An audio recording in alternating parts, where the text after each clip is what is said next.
maintenant, venons-en aux fake news. Alors, ce qui m'intéresse, sans faire d'exégèse de l'anglais, mais c'est que d'abord, ils ont utilisé le terme fake news et non pas false news. Or, false existe. D'accord? Alors, quelle est la différence entre false et fake? Pourquoi plutôt fake que false? Dans l'idée de false, il y a l'idée d'erreur. 1 plus 1 égale 3, c'est false, c'est une erreur. Hein, puisque normalement, je crois, autant que je me souviens, de mes vieux souvenirs, ça doit être 2. Et c'est false au sens où c'est pas réel. C'est pas réel, c'est un faux tableau. Vous voyez ce que je veux dire? Donc, c'est pas vrai. Ceci étant, à chaque fois dans false et fake, il y a un point commun, c'est que ça peut ressembler à la réalité. On peut se laisser attraper par un mensonge, par un faux tableau. Même certains experts, parfois, ont validé des faux tableaux qui ont été vendus aux enchères, et ce n'est que plus tard qu'on s'est rendu compte qu'en fait, il était fabriqué au XXe siècle, alors qu'on prétendait que c'était un tableau du XVIIIe. Dans l'idée de fake, il y a des dimensions un peu différentes, supplémentaires, on va dire. Il y a l'idée de simuler, de feint. C'est vraiment l'idée qu'on sait sciemment qu'on fait faux, n'est-ce pas? Quand je dis 1 plus 1 égale 3, bon, je connais mal mes règles d'addition, donc bon, j'ai fait une faute. Là, il y a l'idée qu'on fait exprès de simuler les choses. Et du coup, et c'est ça qui manque dans false et qu'il y a dans fake, c'est l'idée que c'est forgé pour tromper. C'est-à-dire que la nuance entre fake et fake, c'est cette idée de l'intention de nuire, de l'intention de tromper, de l'intention de manipuler. D'où le succès du terme fake news par rapport à false news, qui existe aussi, parce qu'il y a l'idée que ce n'est pas les fausses nouvelles comme d'habitude, c'est un autre genre de fausses nouvelles, et je le disais tout à l'heure, beaucoup plus même grave. Du coup, voilà la définition du Collins Dictionary de 2017, qui en a fait le mot de l'année 2017. Une information fausse, souvent sensationnelle, diffusée sous le couvert de reportage. Et ça, j'aimerais attirer votre attention là-dessus dans la classe média. Souvent diffusée sous le couvert de reportage.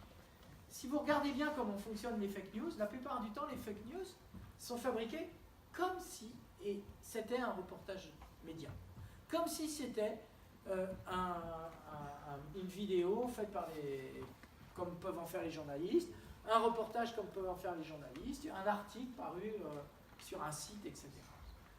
Et d'une certaine façon, moi je dirais que c'est l'hommage du vice à la vertu, parce que la plupart des gens qui fabriquent des fake news vous disent, en même temps qu'ils fabriquent des fake news, méfiez-vous des médias.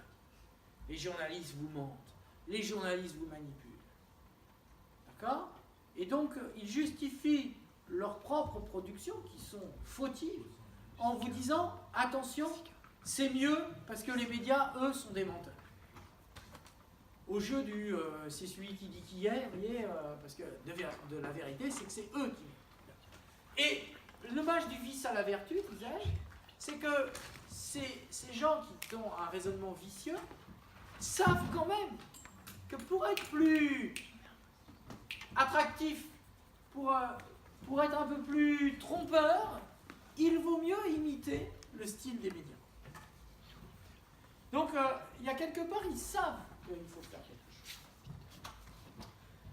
Alors, les problèmes terminologiques demeurent, puisque, vous le savez, Donald Trump parle de fake médias, fake news médias, à propos des grands médias traditionnels que sont le New York Times, CNN, etc., les grands médias américains.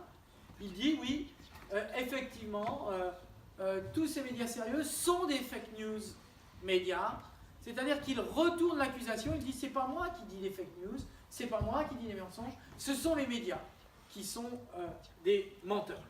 Du coup, il y a une confusion qui règne autour de ça. Et puis, il y a une autre confusion, c'est autour de ce que moi j'appelle la malinformation, c'est-à-dire que les journalistes, les médias peuvent faire des erreurs.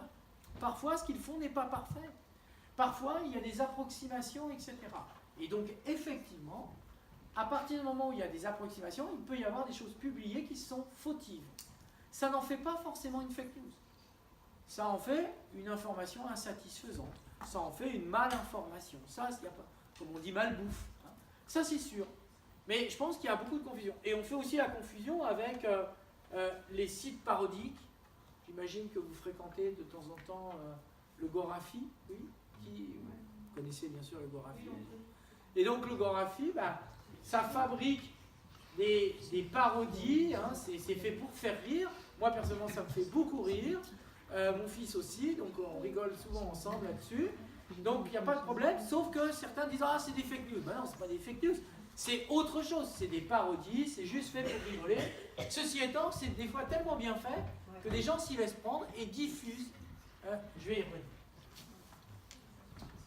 Donc, confusion possible avec les parodies, et un des fondateurs du Gorafi dit ouais, mais nous c'est clair, c'est de la satire, c'est pas de la fake news. Nous n'avons jamais eu besoin de préciser sur notre site que nous étions un média satirique. Il considère qu'il y a des indices d'ironie, qu'il y a des choses, des fois c'est tellement gros. Par exemple, au moment de la présidentielle, en imitant Donald Trump, ils avaient dit Marine Le Pen propose de fabriquer un mur au milieu de la Méditerranée pour empêcher les migrants de venir d'Afrique du Nord.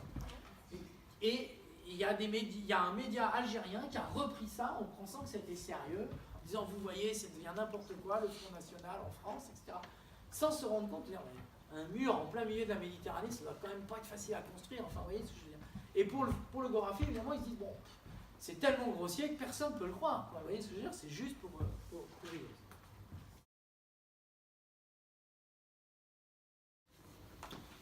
Alors, la psychologie du partage des fake news. Pourquoi on partage des fake news? Pourquoi vous partagez des fake news parfois? Pourquoi il a pu m'arriver de partager quelque chose parfois? Même si j'essaie d'être plus vigilant sans doute, puisque c'est mon métier. Il y a au moins 4 catégories, et même 5 en vérité, de motivation pour partager des fake news. D'accord? La première, c'est, vous avez ceux qui le font en sachant qu'elles sont fausses. Je le sais. Mais c'est pour mettre, je cite Gérald Bronner, qui est un sociologue, le bordel dans le système. C'est la fake news bras d'honneur. C'est, je sais bien que c'est pas vrai, mais justement, ça me fait plaisir. Ça va faire enrager des gens, ça va peut-être nuire à la réputation de certains, etc. Ça me fait plaisir, d'accord? Donc, c'est juste pour, effectivement, jeter de l'huile sur le feu, etc. Vous avez ceux qui le font par militantisme idéologique afin de servir leur cause. Je déteste Jean-Luc Mélenchon, donc j'ai plaisir, même si je pense que c'est peut-être pas vrai, je me dis oh ça doit être une fake news, mais peu importe, comme je veux nuire à sa réputation, comme je le déteste, eh bien je vais relayer la fake news comme quoi il a une Rolex à 17 000 €. Même si c'est pas très probant, les photos partant de brouillard, oui bon, peu importe, ça me fait plaisir aussi de salir son image, parce que moi je suis un ennemi de Jean-Luc Mélenchon, ou de Emmanuel Macron, ou de qui vous voulez. Il y a ceux qui le font pour servir des intérêts économiques ou même personnels. C'est l'appât du gain. Je vais y venir rapidement. Il y a une économie politique, et il y a une économie des fake news. Les fake news, il y a des gens qui gagnent de l'argent avec ça. Et donc il y a des gens qui font des fake news uniquement pour gagner de l'argent, parce qu'ils gagnent de l'argent avec la publicité qui est associée. Je vais y venir. Enfin, il y a ceux qui le font en croyant qu'elles sont vraies. C'est ce qu'on appelle de la naïveté. Parce que s'il y a des gens ici qui partagent la fake news en disant la babysitter a rentré le bébé dans son vagin parce qu'elle avait un désir d'enfant, là c'est que vraiment vous avez raté des cours de biologie, etc. Donc il y a un vrai problème, vous voyez ce que je veux dire. Donc, alors on peut toujours dire ouais on le fait parce que c'est justement c'est tellement con que c'est drôle, bon personne ne peut croire que j'y crois, bien sûr, on peut toujours dire ça. Mais quand même.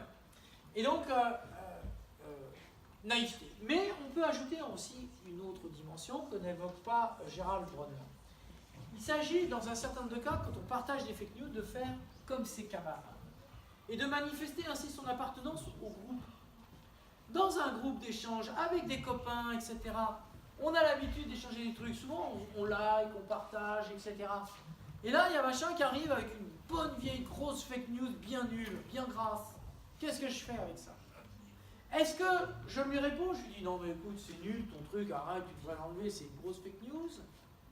Est-ce que je me dis ah bah il est gentil mais il est plutôt malin donc ça se trouve s'il balance ça c'est qu'il a dû en vérifier, bon allez je lui fais confiance et du coup on le croit et puis du coup on partage?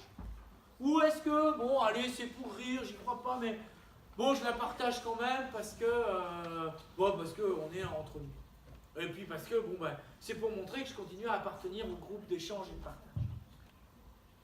Sauf que, si vous faites ça, je me permets de vous signaler que, et c'est là que tout change dans les manipulations d'avant l'information et les manipulations d'aujourd'hui.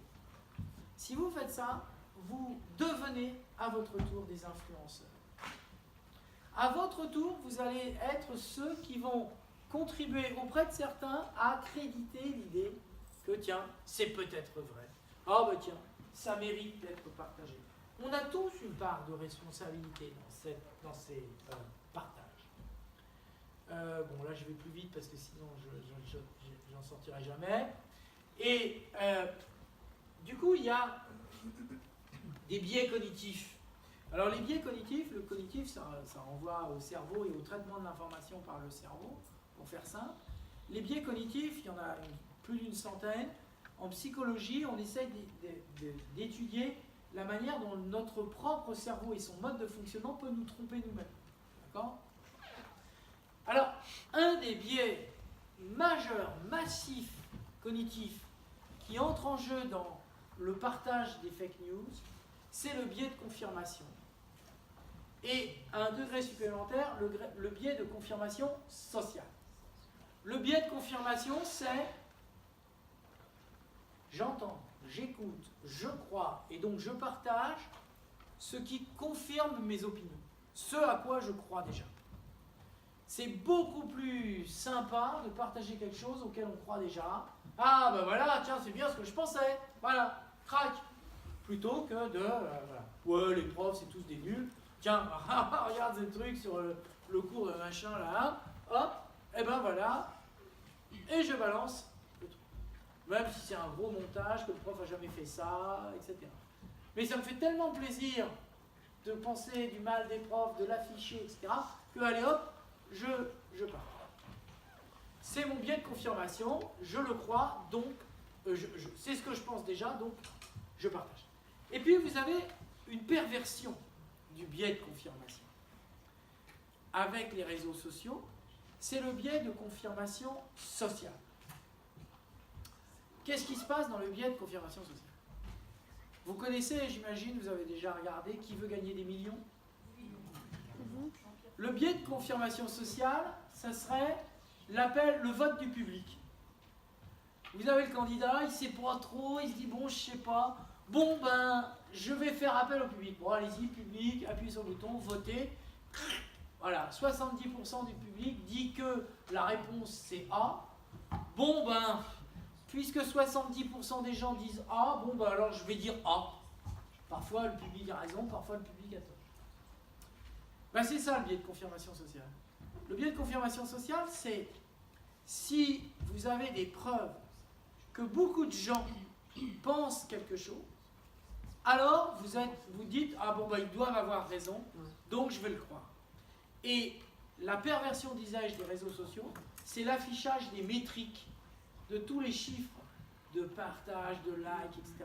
Parce que quand vous voyez arriver quelque chose avec 50 000 likes, 70 000 partages, vous vous dites, ah bon, ah bah alors oui, il n'y a quand même pas 50 000 likes, il n'y a quand même pas 50 000 abrutis, etc. Si vous pensez ça, je me dois de vous annoncer qu'il y a bien plus que 50 000 abrutis dans le monde, mais bon, bref. Donc, voilà, le biais de confirmation sociale, c'est écrit dessus. 100 000 partages, bon, bah alors c'est vrai. D'accord? Vous voyez que là, il y a quelque chose qui se joue qui est très, très pervers.